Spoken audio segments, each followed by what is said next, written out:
Hi YouTube, this is the Groovin' Chick, also known as Frugal Diva 321. This is kind of my introduction video to YouTube. I've got some friends out there who have been wanting to know how to dehydrate, and I know there's a lot of videos on YouTube, but I told them I would make some and show them what I've been up to. I've dehydrated some cranberries and some jalapeno peppers, and I know that I have put these in a ragu jar, but you can seal in a spaghetti jar, and I will show you how to do that in another video. All you need is a canister with your seal meal. Also some strawberries, and those are so good. Also some potatoes. That was my first attempt at potatoes, and some of them got a little browner than the others because I had done those with my old dehydrator, which just had the heating coil in the bottom of it, and it didn't do so great. Also orange slices, and those are really good in just water to make the orange drink or in your teas, and banana slices and mushrooms and peas and sliced tomatoes, and out of those I make tomato powder, which you can make tomato soup, tomato paste, just all kinds of great things out of that. Also made some hamburger rocks, and if you don't know what hamburger rocks are, it is hamburger meat that is cooked and dehydrated, and I'll do a video on how to do that. Frozen vegetables that you just get out of a frozen food section and do, which I like better than doing fresh. These particular items is peas and carrots, and a vegetable mix, which is peas, carrots, potatoes, corn, and lima beans. That's great for soups. Hash browns, and when you do hash browns, you want to make sure there's no oil. And you can get an inexpensive brand that has no oil, that's potatoes only, so I really do like those. Also corn, and I like to snack on that just the way that is. Also broccoli. And this is a mix of celery, green peppers, and onions. And you can see that I let that bottom part of that go just a little bit longer than the top part, but that's really good in soups and stuff also. And this is Southwest style hash browns, and those do up really good. They're kind of a spicy hash brown. Also, you can do cabbage or slaw mix, and that goes good in soup, or you can use that in like a spring rolls. I also repackaged my scalloped potatoes to make it last longer. I don't put my mix in my potatoes. I just cut a side out of the corner of it. That way, if my mix goes bad, my potatoes are still good. I do my mac and cheese the same way. I just cut a hole in the corner. If you can see that, I don't know if you can see it or not.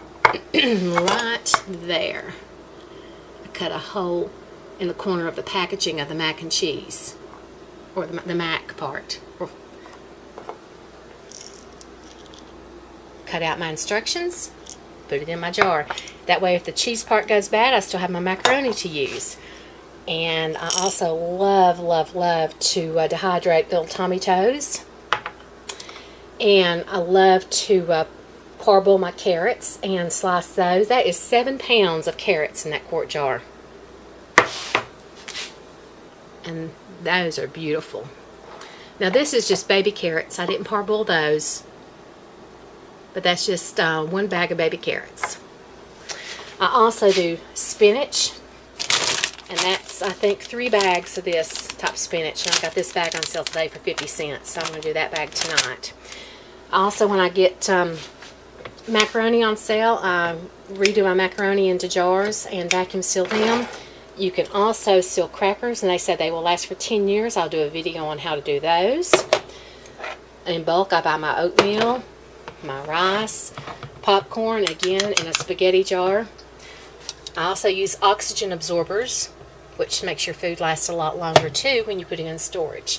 So, and a couple things you need to buy are a vacuum sealer. Mine don't have a canister setting, but it has this nifty little place down here where you hook up your hose and then hook it to your jar or your canister, and you can vacuum seal. Also a coffee grinder, which you can grind your tomatoes, your jalapeno peppers, or whatever you're going to make into a powder. And also your dehydrator. And I had one of the really cheap dehydrators before, and I didn't like it. It just had a coil in the bottom of it, and it would burn stuff. This one is the Nesco Professional food and jerky dehydrator.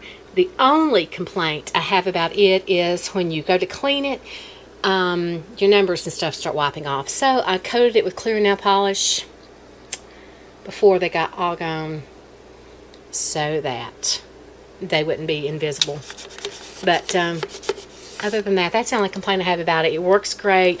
The temperature settings, so I can dial to whatever I'm doing, whether I'm doing meat or whether I'm doing fruits or vegetables. I love this dehydrator. If this one goes out, I'll buy another one. I really wanted one of those great big nice square ones, you know, everybody's got. Didn't have $279 to spend on one because with the economy the way it is, and we're down to one income right now because my husband's been off work for over a year now, this was in our budget, and I love it. So I do highly recommend the Nesco Professional. So those are the couple things I recommend you do get. I got this at a Goodwill for like $2.97. Got this at Kmart for like